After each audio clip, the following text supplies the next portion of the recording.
I want to pass it over to Mackenzie Gage and to Aaron Barlow, who have been two of the incredible leaders down at the deck plate level, making a difference in their home grounds here of North Carolina, and who really put their shoulders to the wheel for the Center for Adaptive Warfighting in that area, and without whom I think it's safe to say it wouldn't have been possible. Gentlemen, you want to talk for a little bit about what you've been up to down there and maybe introduce yourselves as you go?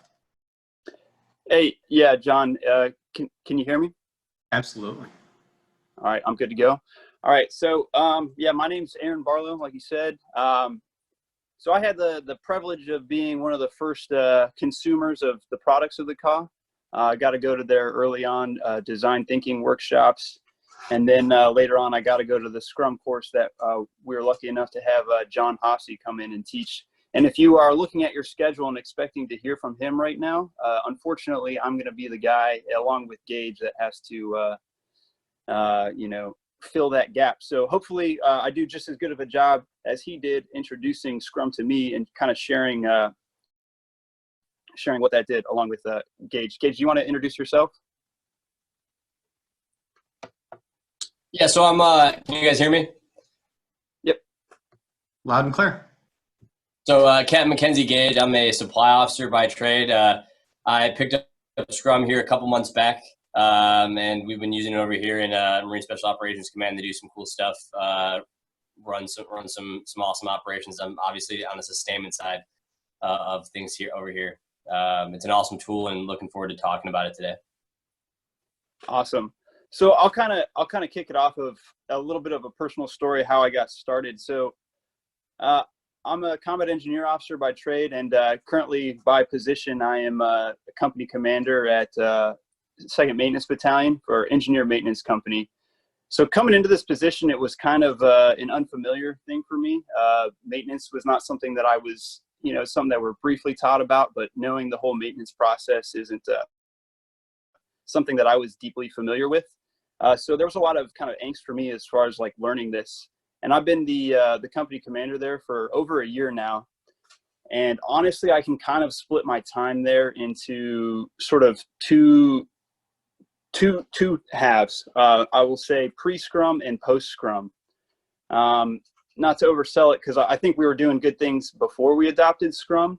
But I think through this conversation, I'll be able to kind of let you know how it drove action and processes for us when we were kind of unsure about that. So with that, there's a lot of the nuts and bolts of Scrum that I don't think that's really what the purpose of what we're here to talk about. But what it really is it's a team-oriented tool that allows teams to work on complex work with unknown solutions and get after it. You know, a lot of people have been talking about innovation and the culture surrounding innovation throughout this webinar. And Scrum is a great tool if you're not really sure where to start for your team. It's the right way to structure conversations to get after those problem sets that you might have. Whatever it is your team is working on, I believe that this framework is somewhat adaptable to what you're trying to do. A little bit of background on it. It was originally adapted in the software world, created by Jeff Sutherland and Ken Schwaber. And we're about to hear from JJ after me and Gage talk. So hopefully we're doing everything right by JJ if he's listening in. So, again, like I said, it's a process that allows us to have a focus on our customers. And other things that people have been talking about is how some of the blockades, cultural blockades that we have to innovation. Living in a very rule-rich environment, very bureaucracy-driven environment where we make decisions based on processes rather than based on the people on our teams and what works for us. So all Scrum really does is gives you the opportunity to sit down with your team and ensure that the rules that you operate by produce the right results for your team. A lot of ways to kind of how you get after that, but briefly I'll just talk about the roles on a Scrum team. So hopefully that kind of if people are unfamiliar with Scrum, it kind of gives us a jump off point. So in the Scrum framework, there's it's centered around teams. And on that team, you're going to have 3 different roles. The role of a product owner is someone who is responsible to the customers for the value of the work that your team produces. So you want to make sure that whatever it is that you produce, it has value for your customers, right? And then you have a Scrum Master, which is the person who's kind of really internally driven on the processes of your team, making sure that that works for your team. And then maybe the paradigm shift, because those 2 roles might make sense in the military construct. A lot of times a product owner really translates well to the commanding officer, or perhaps a staff primary if you use it in that sense. And then the role of the Scrum Master can also be the XO or senior enlisted advisor, someone who has a little bit more internal focus. So those aren't really a big paradigm shift for us, but what might be a paradigm shift is how we interact with the people on the team. In Scrum, we really have the belief that people on the team know what the right work is to be done, and that they, when given the appropriate priorities, that they are the ones that drive action. And so we allow people on team to self-select for the work that they do, in order to get after the work that we're doing. So that's kind of the big shift when you're talking about Scrum, because a lot of the other tools in Scrum is just making your work more visible, communicating more often with your team, all just basic good leadership practices. Gives you a tool, gives you a framework to be able to enact those types of things. But then what is different for us, and I think it's different for a lot of people, is making sure that we understand that people add value. So kind of what this did at Maintenance Battalion, how I was able to use it at Engineer Maintenance Company. So I felt like I was already operating part of a pretty good team. I said earlier that I was nervous about coming to a work environment where, I was the boss, but I wasn't really sure what my people did. So that could be kind of an intimidating thing. But as it turns out, people are awesome and they do good work, but, we had a lot of other issues with morale. Second Maintenance Battalion has had gained some negative attention over the past couple years for being a place with kind of high suicide rates. So, we're good at maintenance. We can do all that thing, but we just do it the same old way, and it really kind of drug on the Marines there. So, looking for ways to change that. If we maybe, how do we make what we do more, a better environment for our people? So we just, when we started using Scrum, we started asking those same type of questions in a different way. So first off, we started off at the company office, and we started talking about our customers, who we thought we actually served. And it turns out we were kind of off. We initially started off saying that we served, our supported units, but I realized as the company commander and the people that worked directly around me that really wasn't the case. That I served more of the Marines and making sure that they were set up to serve our customers. So kind of just that layered analysis of who we actually serve. So then who is serving, the customers of our company? Well, it should be the Marines who actually do the maintenance, do the work for our supported units. We asked them that question. We asked Marines, who are your customers? This was a really telling moment for us when we found out that they would say things like, our customers are our staff and COs, the company leadership, and the battalion. Not exactly the answer you want to hear from a mechanic who actually works on pieces of gear from other units, right? Like, they should have that relationship with those customers. But they don't. They don't really think of it that way because they're not empowered to get after those things themselves. They don't do any work unless it's assigned to them and given to them, right? So we try to focus on shifting that. And we've had pretty positive results in the amount of amount of work we get done, the quality of work we get done, as well as improving morale from just giving Marines a little bit more buy-in to how they accomplish the tasks that they do at work. Oh, right here. Yeah, this is, thanks Roy for putting this up. This is actually Marines in my company office having the type of conversations that I'm talking about. There I am pondering about what's going on here. So really, and another thing is when you start doing something weird, like putting sticky notes up on the wall and talking about things differently and throwing around words like agility, a lot of people around you start to wonder, what are you doing? Is this just, you know, is this captain just crazy? Has he just convinced people around him to do this? And you know, people are obviously skeptical, but then you can kind of start to get buy-in when you start creating the right culture. So I had the fortune to be in a position where I could essentially tell people we're going to give this a try. But then what I started to notice is people around us were pretty interested in what we were doing. So this has taken off within 2nd Maintenance Battalion. Roy, who was talking earlier, works up in the maintenance operations section, and Malcolm, who I think is on here as well, started doing this up in the maintenance operations section, which is part of our battalion, much like an S3 in another battalion, but kind of started just kicking off there. Other companies started getting curious about what we were doing, and they started taking a look. So there's 8 companies in Maintenance Battalion, and now there's, I'd say 4 of them are using the Scrum framework to operate their you know, day-to-day operations there and get after the problems that they face at those companies. And now I've kind of maybe sold it as this panacea that's solved all our problems, and we're all better now. Now that we're agile, we're perfect. Probably not really the case, right?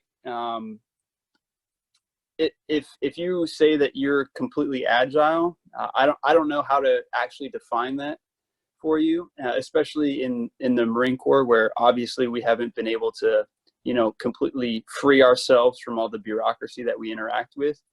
But what we are able to do is, in the context of our team, we're able to make sure that we interface with that bureaucracy in the way that best makes sense for us. Right. So I don't know, to kind of give you some examples, there's, you know, maintenance is a very, and Gage could talk to this as well. Maintenance and supply is very process oriented, and there's a lot of checks and balances on that. And, you know, like I said it before, very rule rich environment, but that doesn't necessarily mean that you can't structure conversations in a way to make sure that you kind of best interact with that. Hey, Gage, you got anything? Yeah, Aaron, so kind of where we were before and where we were after, one of the big things that Scrum helped myself identify as a leader is we talk about doctrinally defining end states, providing commander's intent, things like that. And we have overarching commander's intent, but we have one gap that I saw was I wasn't providing, when in a maintenance supply type realm, in a supporting establishment type realm, those end states get very muddy because there's a lot of process and administrative tasks that don't necessarily align nicely to a commander's intent. So providing those individual level end states really let us start cycling. I saw in the chat box, someone was saying OODA loop. It saw us go from observe, orient, decide, act much, much faster. And then that end state being defined as what is actually being done. Most of the time when we're purchasing things, that final step of something being done isn't something that a member of the team is doing. So we were able to capture things and track things through completion, which was getting support to the warfighter at the right time in the right place. I've seen some questions here coming across. One of them was what the biggest challenge was to implementing Scrum. So for me personally, and I'm sure Aaron had his own challenges, I saw a little bit of an inversion from what Aaron may have experienced. So what we had was a lot of people, as we were using it, walking through, our board is right up front and right in everybody's face. And they'd see a board similar to the one that you're staring at right now. And they would ask me if it was a beautiful mind board or some other snarky remark that Marines like to make. Initially, I just kind of let these slide. And then I realized that it was kind of chipping away at the buy-in from the Marines on the team. So I used it as an opportunity to educate. And the Marines that were then trained as Scrum Masters were educating Marines. Now we're at a point where we're looking at implementing this across the battalion. In the picture you're looking at right now, Roy is actually teaching 3 other Marines and contractors from our battalion Scrum. So now we're looking at a point where we're looking at it to meet an end state of enterprise level agility potentially, by just one section, using it to cycle a lot faster and support people across multiple AORs. Aaron, you want to touch on any experiences you have with obstacles? Yeah, obstacles, I guess, is buy-in, because kind of what Gage was talking about. It could kind of feel like you're just putting sticky notes up on the wall. Some people think you're agreeing to do more work, to do the same work that you already do, right? I got a lot of weird looks from my team when I started telling them how we were going to go about this. Was fortunate enough to get support from the Centers for Adaptive Warfighting to get them some additional training. But one part of the story that I like to tell is I kind of didn't take the self-selection part of it quite as hard as I could have. I assigned a Scrum Master who I thought it probably should be. So I assigned a Chief Warrant Officer 4 who was on my team. Great guy, is amazing at getting work done, but will email people to death. And he's a large man. He has a large thumb, and he uses it to keep it on people very well. So very effective in this, in that type of leadership. And honestly, great guy. So he knows I tell this story, so I'm not talking bad about him. But I asked him to take 24 years of Marine Corps experience, turn it on its head, and try and let people do things like self-selection. And I'll give him credit. He gave it a try, but it didn't work out quite how we thought it was doing. And our Scrum board turned into basically just his list of tasks for people, right? So he would just put things on there and then, point at it, say, you do this, but that kind of gets away from the whole purpose where people put up the work, they make it visible that they're trying to get after.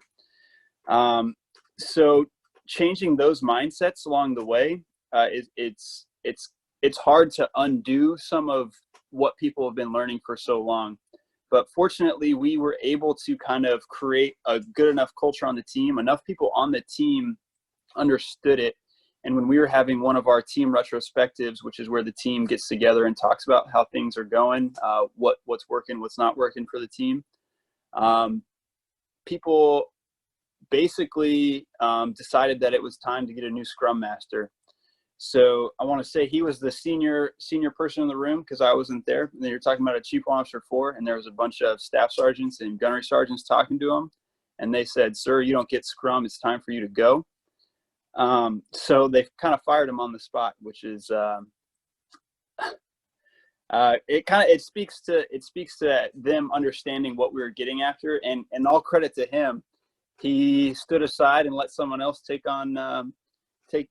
on.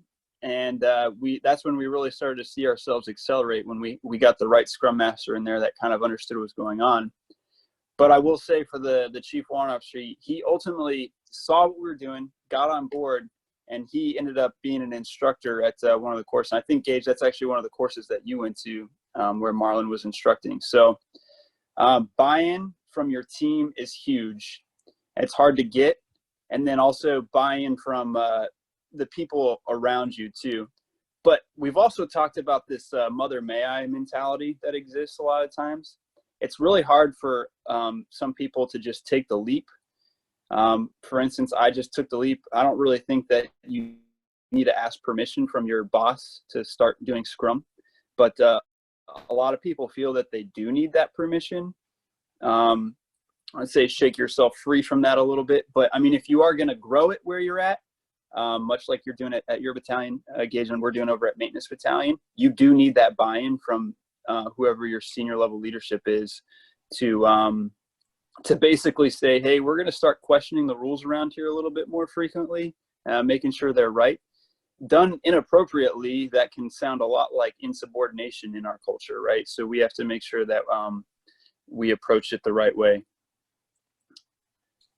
Aaron, to your point, so the self-selecting, and just to expand on that and to throw a Marine Corps term on it, what I've seen over here was it allowed Marines to seize the initiative. We talk about it to death at any PME school that you go to, whether it's staff and CO level or senior officer level, a PME.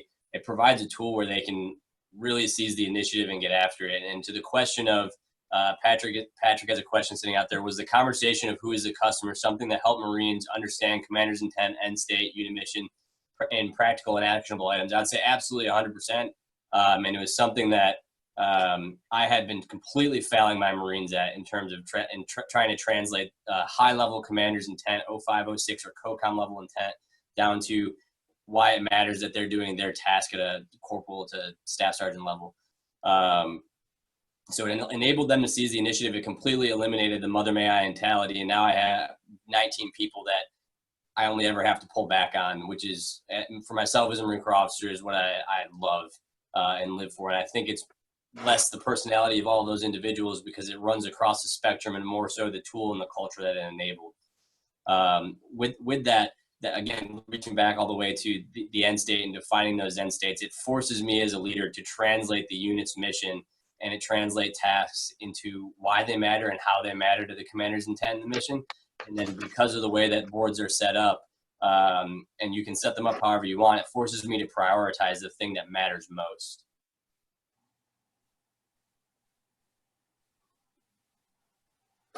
Yeah, absolutely. The understanding who your customers are, we already have this conversation like Gage has talked about. We talk about it in the purpose, method, end state, commander's intent, but sometimes that can really get lost in translation to Marines. I think it can get lost in translation for more senior people as well. So if it's not working, maybe just restructure your conversation a little bit better to make sure you're getting after the right problem sets, making sure you have the focus that you are. And absolutely, to Patrick's answer your question, making sure that you structure the question or your conversations the correct way is invaluable to the team, and especially to the Marines who probably don't otherwise think about why they do the work that they do and who they do the work for. Having that understanding is absolutely key.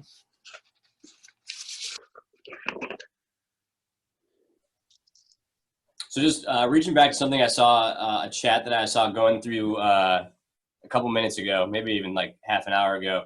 There was a couple people talking about OODA loops, observe, orient, decide, act. Aaron, can you I don't want to get too technical, but can you talk a little bit about the how a Scrum board is built with the backlog, doing, to, do, and done, and how that can relate to a little bit in terms of observe, orient, decide, act? Yeah, I can. So in your backlog, I wish I had something visual to show. I rely on that pretty heavily when we actually teach in person. Lesson learned for when we do another one of these webinars again. But it's so simple that a couple of Marine officers like us can figure it out. So I think I might be able to explain it to you in this context. Your backlog, consider your board. It's all the way over on the left side of your board. That's everything that your team may ever possibly have to do. Any kind of project that's upcoming, future events, that's what it is. And then your then you've got a to-do column, and that's where whatever your sprint cycle is, so whatever you've decided for your team is the amount of time that you're going to work on, you're going to evaluate your work, how long it takes you to produce things for your customers. That's when you bring all the work into that sprint, right? And you want to make sure that you have focus on those things. So you've captured everything in your backlog that you're going to do. And I'm seeing this evolve in front of me. This is good stuff.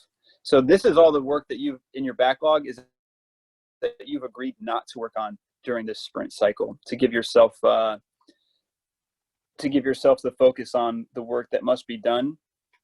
So as things move along throughout your sprint cycle, and I think within the military context, most people I know work on week-long sprint cycles. Kind of works well with our already known battle rhythms. People will move the tasks that they do that are visible to the team into the doing column when they're actually working on those tasks, and then obviously move it into the done column. So when if you're relating this to the OODA loop, it really makes all of those things, it gives you a more shared understanding from the team, right? You're able to observe as a team, orient on those tasks, decide which ones must be done, and then act. Yep, just like it's going across right now. So to Aaron's point, one thing that we've seen over in my organization, we like to change our minds at the last minute and flip what side of the country we're going to do an exercise on, which happened today, for instance. So we had a lot of tasks in the done that we were able to then grab and bring back to observe and orient. And as we observe and orient on those tasks, we'll decide what we need to act on in order to reorient an exercise from one side of the country to the other. And that's kind of the level, and that's just specific to me from the sustainment side and how we're going to sustain forces at an exercise. But that's kind of how it relates to the OODA loop and how I've seen this, from the last several years in the Corps and all of the indoctrination we like to put ourselves through, and how the Scrum, we can take that and implement that as Marine officers, Marine leaders, Marine staff, and COs.